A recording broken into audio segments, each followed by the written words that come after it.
Hello guys, my name is Ana Nunez and today I will be talking about culture shock. Alright, so to begin, think about a time that you have traveled out of country, or if you haven't traveled outside of the country, just imagine you're going to be traveling outside of the country.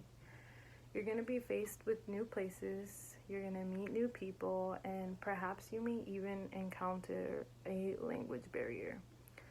You're feeling excited, but at the same time, you're feeling a little scared because you are traveling to a place where things are done differently. People may have different beliefs. Just the culture overall is different than what you are used to. So, this fear is called culture shock. And it is important to understand why culture shock occurs, what culture shock is, and some examples of culture shock.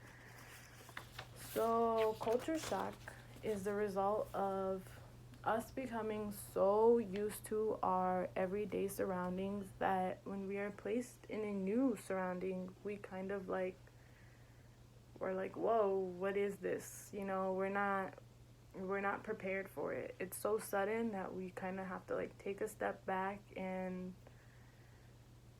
just take in this new place. So when learning about culture shock, it may ease you to know that culture shock is not always negative. Culture shock can be positive. In the words of Dalton Conley, culture shock is doubt, confusion, or anxiety arising from the immersion in an unfamiliar culture. The extremity of culture shock can vary depending on time. If your stay is short term, there's something called the honeymoon phase, which is predominantly the excitement.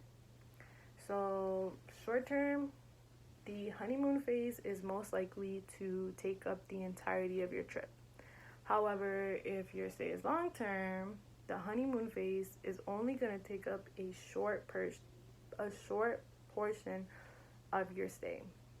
So, once you get past the honeymoon phase, like in couples, like in marriage, the honeymoon phase is only a short amount of time. So once you get past that honeymoon phase, you have to deal with adapting to this new culture. You have to deal with learning this new place because you're going to be here for a while. You're going to have to learn it. You can't just avoid this new culture. However, with time, one may gain acceptance. Acceptance is key to getting past culture shock. So the acceptance in culture shock is just understanding that you're never entirely going to learn this new culture. I mean, it is important that you try because you're going to be living here, but you have to accept that in order to learn this new culture, it's going to take a long amount of time and you have to be patient. And once you accept this, you're going to feel a lot more at ease and the culture shock really won't be there no more because you won't feel anxious to know everything right away.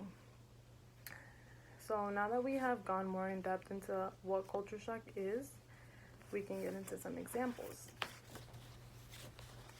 Alright. One example of culture shock is in groups of minorities.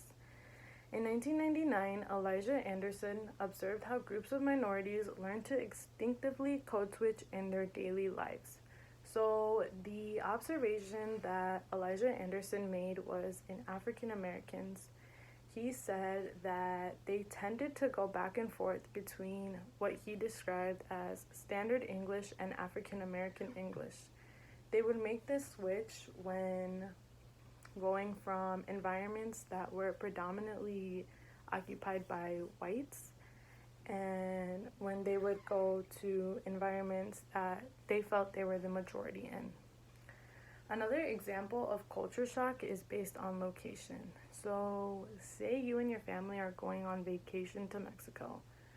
You're gonna be encountered with the new things I talked about. So, you're a little nervous, but at the same time, you kind of feel at ease because it's only vacation. Eventually, you're gonna come back to your norm and everything will be the same. And when it comes to short-term wise or vacation, you're gonna have people there with you. You're gonna have your family there with you. You're not gonna be alone. Everything's gonna be easier and just less stressful. However, now imagine you're studying abroad in Mexico.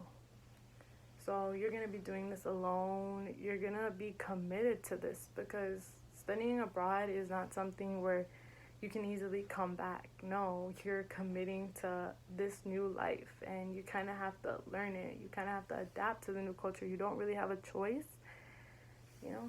So that's the difference between the examples. There's location, there could be the one with minorities, or there could just be the one where people do it instinctively. Culture shock is not always like noticeable. You can instinctively react upon culture shock. So, culture shock is common and can affect anyone. We must remember that the universal feeling of isolation, helplessness, and sadness is a result of culture shock and is totally normal. So, when experiencing culture shock, just remember that there are more people experiencing it. It's not only you. There's a ton of other people, and when you feel isolated, just remember there's other people feeling isolated. You're not the lone wolf.